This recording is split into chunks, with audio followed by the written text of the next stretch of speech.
Real estate experiment. What is happening, y'all? Currently checking in Fayette County. Just thought I'd do a little recap of a lot of insights from this week. Where do we begin? Yesterday was like a secret society, man. Shout out to Triple E Investor Group. Very interesting to just hear the crazy strategies that some of these investors are doing, from like lease options to subject to use to short selling to wholesaling to whatever the case might be. They just got it.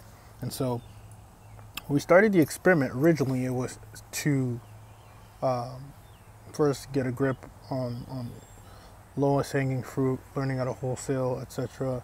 Then I ended up getting the license just to also understand how the retail side works and testing that out as well.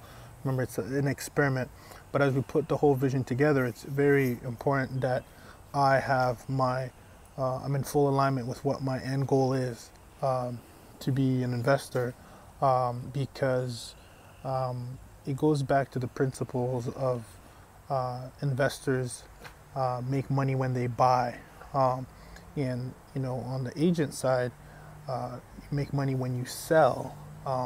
However, if you get a little bit granular, it's those are two very different tax entities. When you buy and hold, that's an investment that you have, and so you get taxed investment, like an investment property. But when you're fixing, flipping, and wholesaling, or maybe doing business as through your LLC as an agent, you actually get taxed as a business.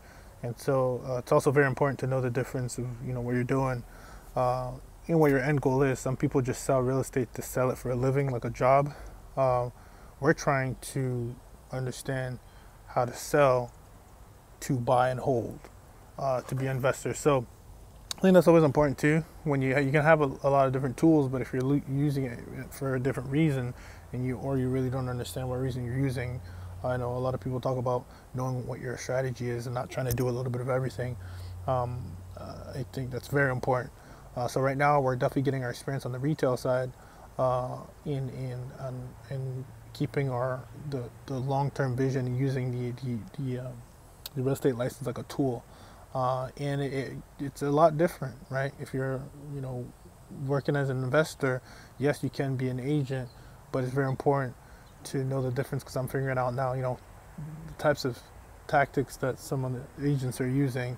They're in it to sell real estate, but some of the tactics that I would use would be a little bit different if I'm trying to be an investor. And there's a lot of different things that some agents don't know that investors are trying to do. So I like to call myself the realtor for the investor, because I'm actually using my license to actually work with investors to see how they're working, and at the same time be able to help them and get compensated for it. So just understanding that and not getting caught up in the process, but just understanding why you're doing something, I think is just as important, because sometimes in life we actually do get caught up in doing things and then forgetting why we even started to do it. So keeping that in mind, that it's the experiment, we're experimenting things so we understand both sides, and then moving forward, contributing to the long-term goal and the dream. So that was good. Great insights.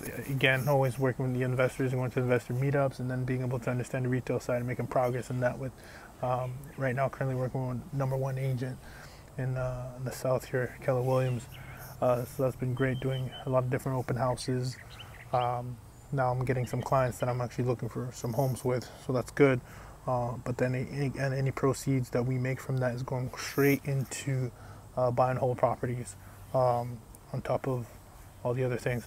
Any other notes from today? I think it's important to know the tools that are available to you. I was working with a client today, and they did know some tools that were available to them, from a loan to leveraging other people's money to whether it's private money lending, hard money lending, depending on your exit strategy, knowing what you're getting yourself into. I think that's one of the questions I picked up, was learning, hey, what is your end goal? Because based on that, let's have a few different case studies, depending on the kind of property that we see. You might think you want to do a 203K loan, or maybe a conventional rehab loan, but then the owner is down to do some seller financing. So it's just kind of like having that in mind of, you know, if it goes this way, here's what I'm going to do. If I can get an offer that way, here's how much money I'm going to spend.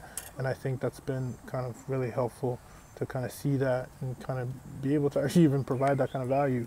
Just from a consulting perspective, kind of be ready, have multiple offers ready, multiple different scenarios, all that. So that's been great. That's been a great experience. Anything else? Yeah, no, a lot of good gems today. A lot of good gems. We're getting the momentum going. We're picking up. It's summertime. It's time to sell some real estate. It's time to take the money in and put it right back into the goal, back into the dream. Also setting up systems, and the systems are on the investor side for off-market deals. So that's important.